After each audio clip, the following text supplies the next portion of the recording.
Hello and welcome to the second part of the personal data protection under the GDPR course, part of the Regulate project. My name is Nicoleta Chierciu. I am an affiliated researcher with the European Center on the Regulation of Robotics and AI here in Pisa, and I am also a private lawyer. I assist technology companies with technology law-related matters, including compliance with the GDPR. In this part of the course, we will go into more details with respect to GDPR compliance, and we will take a look at the lawful fairness and transparency principle under the GDPR. We will take a look at the legal basis provided by the GDPR, such as consent and legitimate interest. We will then see how legitimate interest can be balanced against the rights of data subjects. We will analyze the additional conditions required by the GDPR to process sensitive data.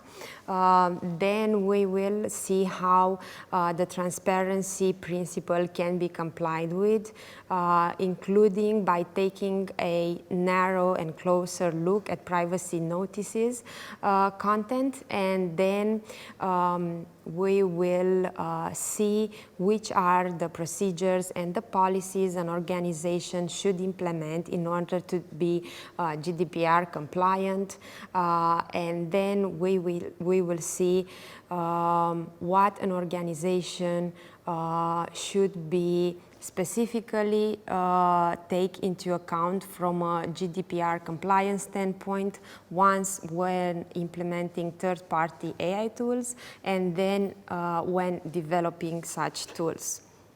So, as discussed also during the first part, the short part of the course, the first principle under the GDPR is the lawful and the fairness principle, which requires that personal data to be processed only if there is one of the legal bases for such processing as provided by the GDPR. Article 6 under the GDPR provides and regulates 6 legal bases. The first one is consent, which means that the data subject should consent to the processing of their data, and then we will analyze these legal bases, this ground, a bit later. The second one is contract. That is, a controller can process personal data if it is required for the performance of a contract, or if it is required for taking certain steps prior to the entering into the contract at the request of the data subject. For example, you can use this ground for your processing if you process data for the purpose of determining whether a customer is eligible for a discount, for the purpose of signing an agreement, or for the purpose of delivering goods and services. An interesting subject here is whether you can process data based on this ground in order to improve your services or your products, such as your algorithms. For example, if you are a software company providing a software license to your customers, you may be prone to use their personal data, usage data, troubleshooting data to improve the algorithm and to rely on the contract ground. However, it should be noted that this ground can be used only if the processing is strictly necessary for the performance of the contract. And in recent guidelines, the European Data Protection Board has stated that normally this ground cannot be relied upon for the improvement of services because it is considered that the data subject has entered into the contract for the performance of the initial version of the product. Therefore, the new and improved version wouldn't be necessarily required for the performance of that agreement.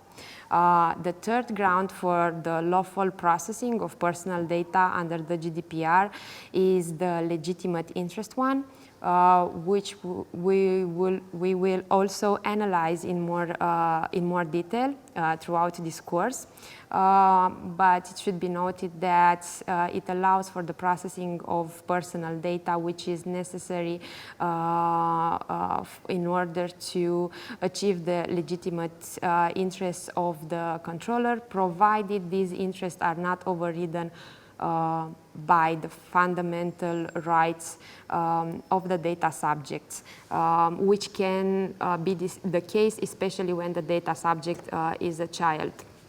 And the last three grounds for the processing of personal data are legal obligation, vital interest, and a public task, which means that data can be processed when it is required for the performance of a legal obligation or to protect the vital interests of the data subject or of another person, or in order to comply and perform a public task. Normally, these two latter grounds are not used in commercial settings or by enterprises. Now, there are the lawful bases must comply with certain requirements, and there are some important aspects that should be taken into account. First and foremost, the lawful basis, the appropriate lawful basis should be determined before the data is collected and processed, and it should be accurately disclosed to the data subject. For example, you will not be able to collect data based on consent and simply decide down the road that you may have a legitimate interest in processing data and go ahead with the processing without informing the data subject. Furthermore, it is considered that this later notice may be deemed as an unfair processing practice under the GDPR. Therefore, the best option is to accurately identify the ground of the processing before the data is collected. Then it is important to note that you can rely on more than one ground for the same processing activity. For example, if you are processing data again based on consent and the data subject withdraws the consent, which it has the right to do under the GDPR, as previously mentioned, you would be able to process data based on legitimate interest, provided the data subject has been informed. And then it is important to note that the grounds for processing also impact a data subject's right under the GDPR. For example, if you were to process personal data in order to determine whether a customer is eligible for a voucher, you would want to base that processing on the contract contract ground, even if you have a legitimate interest that you could use as a ground. The reason being that if you prioritize using the ground of legitimate interest, basically the data subject wouldn't be allowed to exercise its right to data portability. And data subjects have these rights only if the processing is based on contract. Therefore, grounds should be, again, appropriately identified, and they should be applied in a manner that allows data subjects to control their data and to exercise their rights under the GDPR. So in the next minutes, 50 minutes or so, we will take a look at consent, at the consent ground, and also at the legitimate purpose ground. And then we will see how these grounds apply with respect to the processing of personal data. Now, consent is one of the most widely cited grounds for the processing of personal data under the GDPR, despite the fact that studies are showing that more than 90% of the data subjects don't even read the consent notices they are required to consent to. However, the GDPR provides for specific rules on how consent should be given.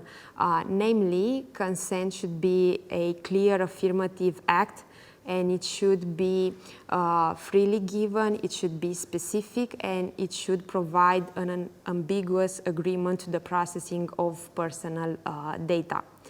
Now, this means that silence or pre-ticked boxes are not allowed.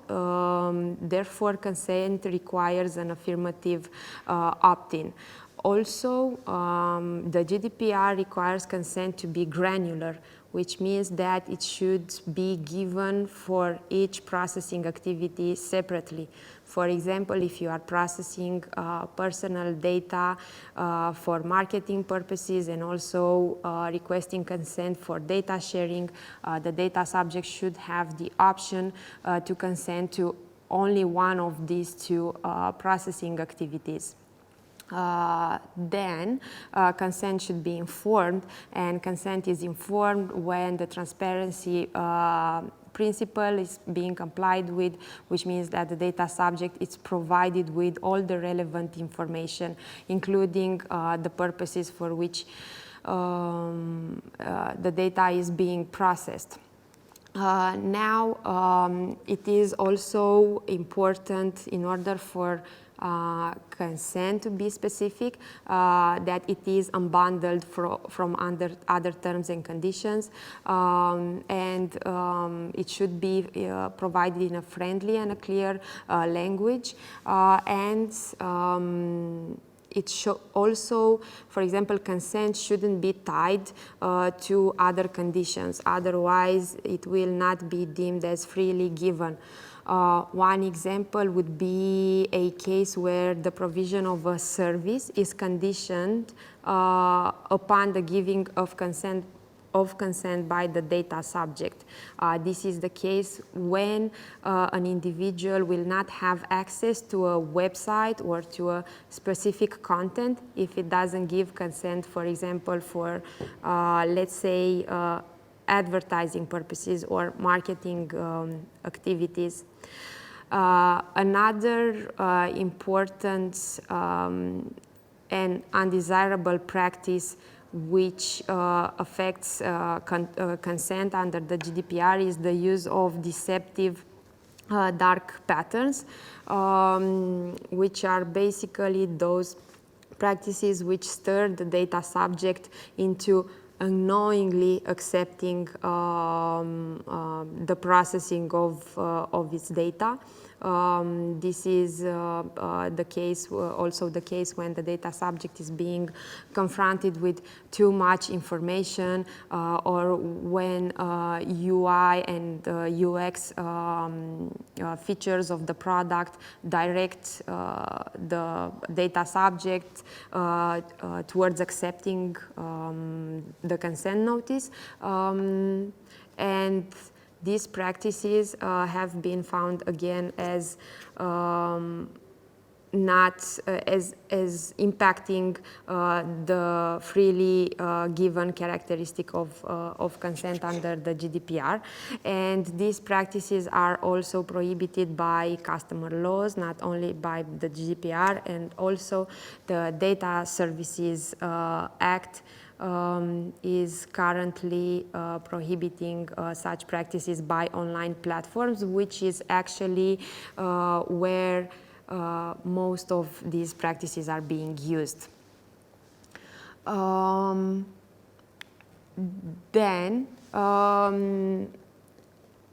as mentioned, one of the other important grounds under the GDPR for the processing of personal data, and which is widely used in commercial settings, is the legitimate interest ground, which requires and which allows for the processing of personal data, if necessarily, in order to achieve the purposes of legitimate interest of the controller, provided that those interests are not overridden by the fundamental rights and interest of the data subject, which is especially the case when the data subject is a child. This requires companies to, before using this ground, it requires companies to carry out a three-part test in order to see if they can use the legitimate interest ground. First, they should see if they have a legitimate interest.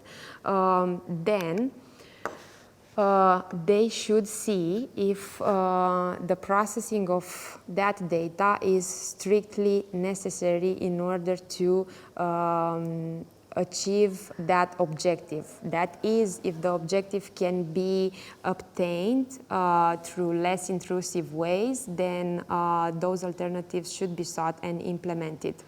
And last but not the least, the rights of the data subjects should be balanced. The controller should see if the data subjects' rights are impacted. The controller should limit the risks for harm to the fundamental rights of the data subjects. After this test is being implemented, it should also be documented. It should be included in a legitimate interest impact assessment. Organizations should have this document in place in accordance with the accountability principle, which we tackled during the first part of the course. Legitimate interest is actually an interesting ground, as it sort of alleviates the burden of obtaining and giving consent.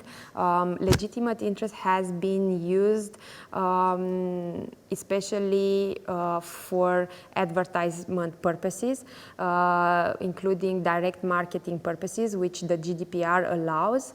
That is, companies have been carrying out direct marketing without obtaining consent from the data subject. And if we look at the legitimate interest ground, we may ask, is it the case that a purely commercial interest is a legitimate one, based on which you can process data without consent or without using another legal basis? Until recently, the answer was yes. However, this year, the Dutch Data Protection Authority has actually stated in a decision that purely commercial interests can no longer be considered legitimate interests, therefore excluding this processing ground. Later on, the European Commission criticized the decision and stated in a letter to the Dutch DPA that this strict interpretation of the legitimate interest ground is not in accordance with the GDPR. Now, in a turn of events, actually today, before this class, I read a press release from the European Court of Justice against Facebook, and that decision states the same as the Dutch DPA decision, that the legitimate interest ground cannot be used for advertising purposes nor for data sharing, for sharing data with third parties.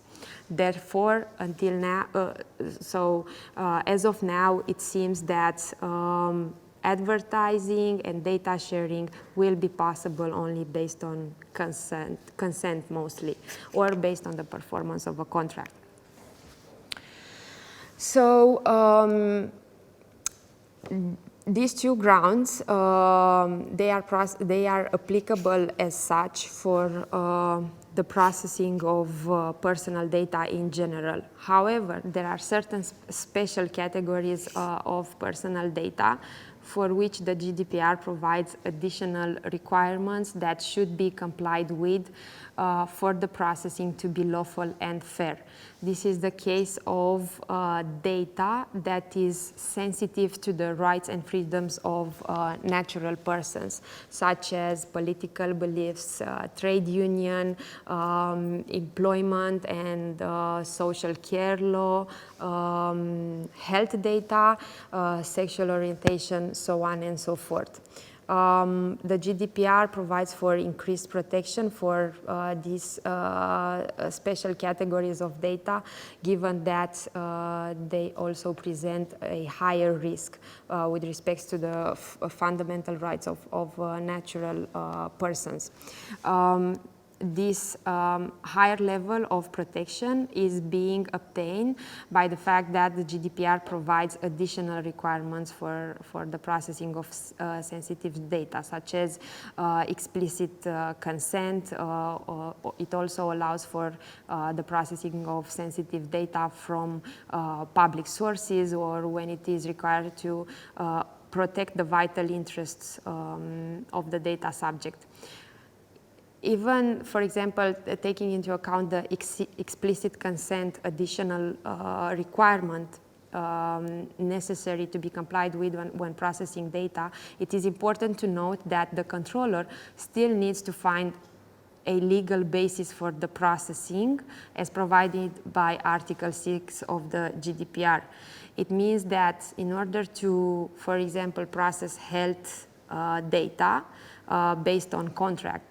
That is, if you have a health application and you process the user's data in order to provide them with different health reports for which the users pay a subscription. In this case, you would be basing the processing on the legal basis referring to contract. But this is not sufficient. In order to process health data, you would also need to have explicit consent. Therefore, it is important to keep in mind that both conditions under Article 6 and Article 9 of the GDPR should be complied with when processing this type of data. And now we move on to the last aspect of the first data processing principle of the GDPR, which is the transparency one.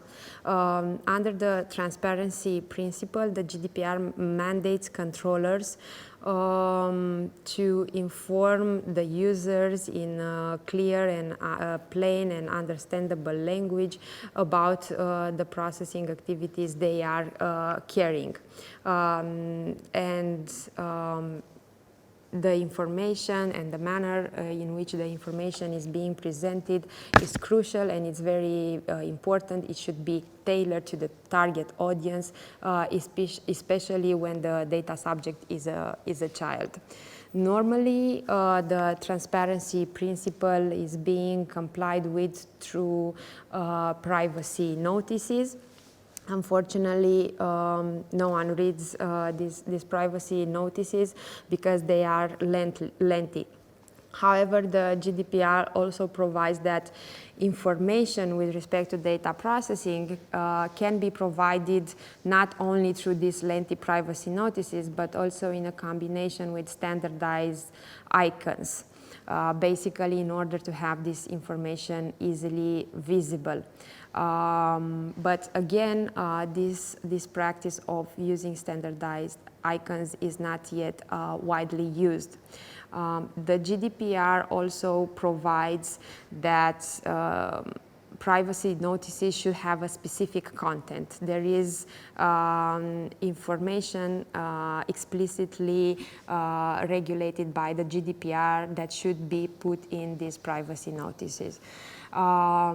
First, the controller should inform the data subjects of the identity and contact details of the controller and data protection officer, if applicable. It should explain to the data subjects which are the legal basis for the processing of personal data. It should, if the processing is based on legitimate interest, it should specifically explain which interests are those. Then it should, the privacy notice should inform the data subject of their rights under the GDPR. And the data subjects have, for example, the right to access, the right to erasure, the right to portability, the right to object to the processing, the right to object to direct marketing, the right to rectification of personal data, the right to lodge a complaint with the supervisory authority, so on and so forth. So all these rights should be explicitly mentioned in the privacy notice. Then the controller should also show which are the recipients or the categories of recipients with whom the controller shares the personal data with. That is, if you're sharing personal data, for example, with your cloud services provider, then you should inform the data subjects in the privacy notices about such sharing. And lastly, you should also let data subjects know if you are using automated decision making. And if you are, data subjects should be informed about the logic involved in making those decisions. Basically, they should be explained how the algorithm is taking the decisions. Privacy notices should be always kept up to date, and data subjects should be informed of any changes you are making to your processing activities. So privacy notices, in fact, they're a living document.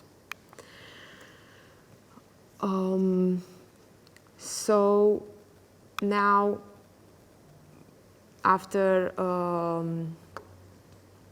having went through in details on the lawful grounds for the processing of personal data, on how you can achieve lawful and fair processing, and on how the transparency principle can be implemented, and which are the requirements provided for under the GDPR in this respect, we will now tried to look at the key policies and measures an organization should implement in order to be and to get compliant with all its obligations under the GDPR. So these measures actually can be used by organizations as a checklist and as a GDPR compliance framework. So every time, basically, if you want to see if your company is GDPR compliance, you can go through this checklist and see if you need it and if you have it. we will briefly go through what each of these policies and measures represent and what they require. So you will most likely have the privacy policy or the privacy notice, which we just discussed about, basically containing all the information on the data processing. Then you will want to have the consent notice through which you gather the consent from the data subjects. We also discussed about it. Then you may want to have a cookie policy, which is the policy stating what type of cookies you are collecting and on how users can manage those cookies. Then you will want to have a data privacy notice for employees, which is normally a notice attached to employment agreements and which provides how employees' personal data is being processed and may be shared with third parties.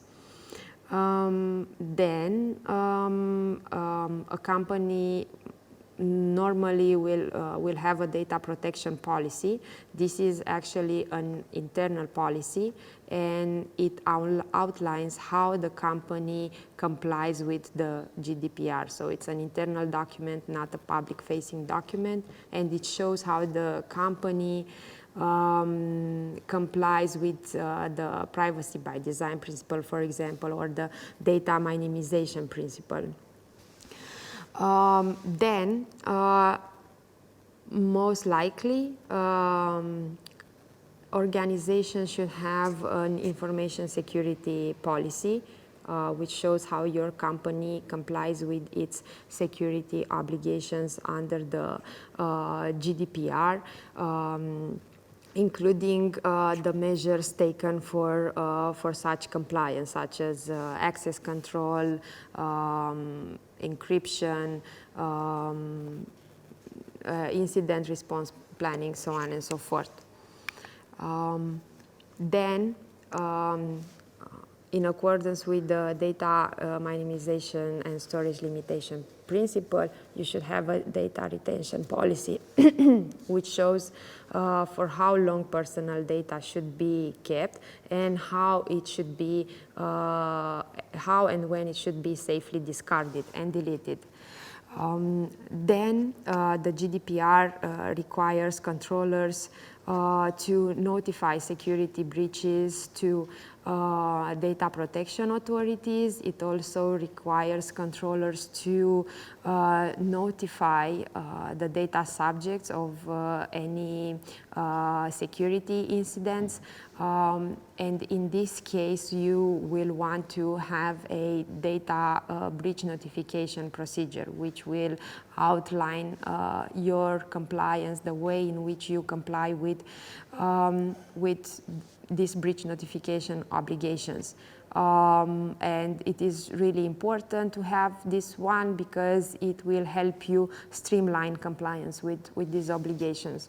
Then you'd also want to have a data subject access request procedure, which will set forth how you comply with such requests from data subjects, how will you identify the data subjects requesting access to data, which is the time frame required to provide them access to data, so on and so forth. Again, this is very important to have it at hand internally in order to organize your departments and then also the stakeholders which are relevant in processing such requests.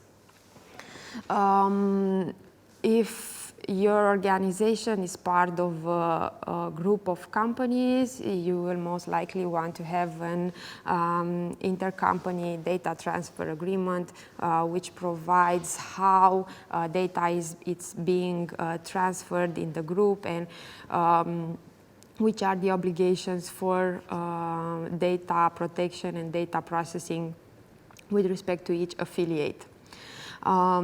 Similarly, if you are sharing data with third parties or if third parties are sharing data with you, you will sign a data processing agreement. This is an explicit requirement under the GDPR, and it will outline the obligations of each party involved in the processing, in this co-processing activity.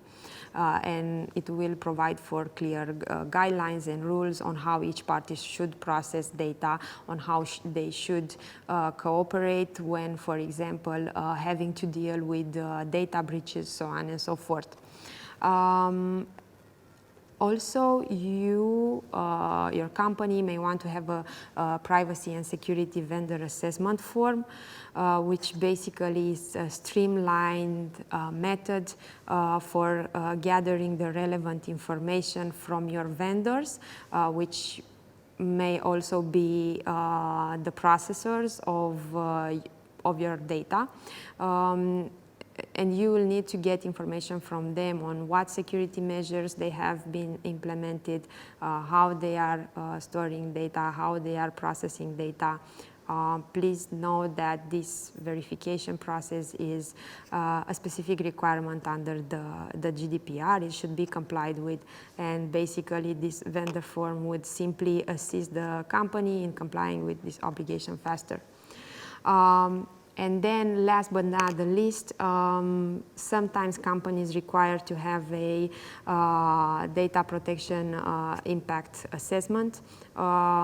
This is required when the processing activities are likely to result in the high risk to the rights and freedoms of data subjects.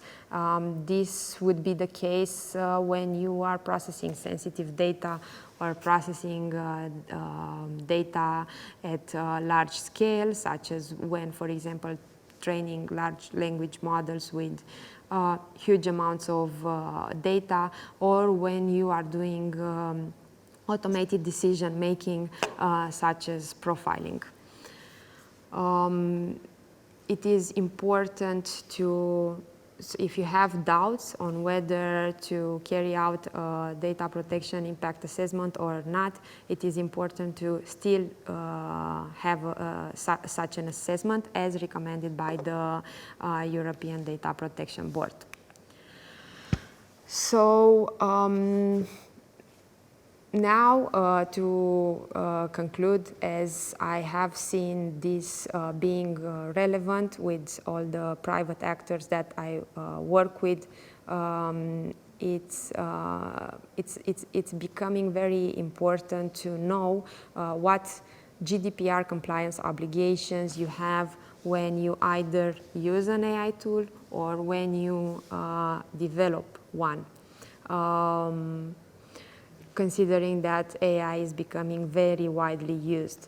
So in the first case, if you are a company and you implement a third-party AI tool and you share your client's data with the AI provider, you should most definitely have the following. So you should sign a data processing agreement with the AI provider for the processing of that data. You should make sure that you have your client's consent for the sharing of that data with the AI provider. Again, also you should maybe do the vendor due diligence we just referenced, and it is important to have one because otherwise, you may find yourselves in a situation where you incur reputational damages or fines, or you lose customer trust. This has been recently the case with generative AI providers.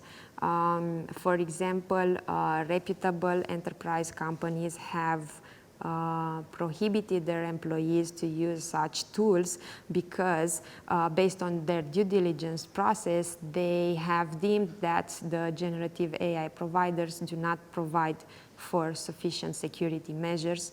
So in order to avoid losing their customers' trust, they refrain from using such tools. Okay, and these would be the main aspects to take into account. And then if you are developing data-dependent products such as AI products, it is important to have a privacy by design approach in developing that product. That is making sure that you process data in a transparent manner, making sure that the product allows for an efficient exercise of rights by the data subjects, to make sure that you have their informed consent, so on and so forth. Then also you should use data only lawfully based on the ground for which it has been collected. If you are developing an AI tool, most likely you will be processing personal data at large scale, case in which a data protection impact assessment would be most then recommended.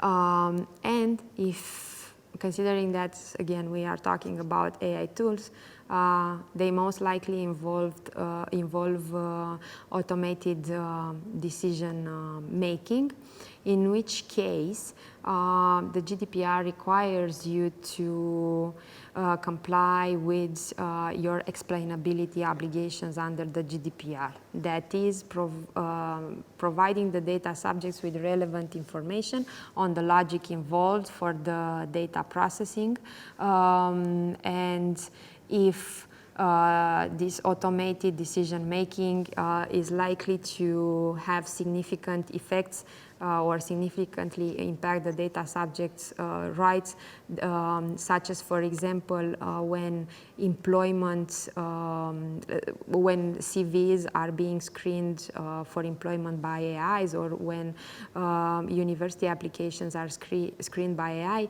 then the data subjects should have the right to challenge the decision, to express their opinion, and also to request human intervention. So with respect to AI tools, it is better to be aware of these measures and be prepared to implement them.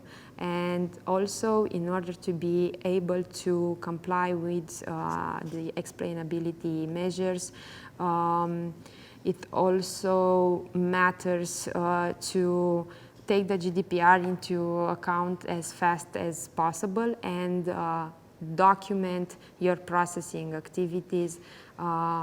Make sure that you have on record the parameters involved in the logic, the parameters involved in the data usage, and also how decisions are, showing how decisions are made by the algorithm. This being said, the course aims to provide you with an outline on GDPR compliance, and it aims to give you general knowledge so that you can use it when assisting clients or developing products. However, considering that the GDPR and data protection regulations have many nuances, please do not hesitate to reach out to me, and thank you for your attention.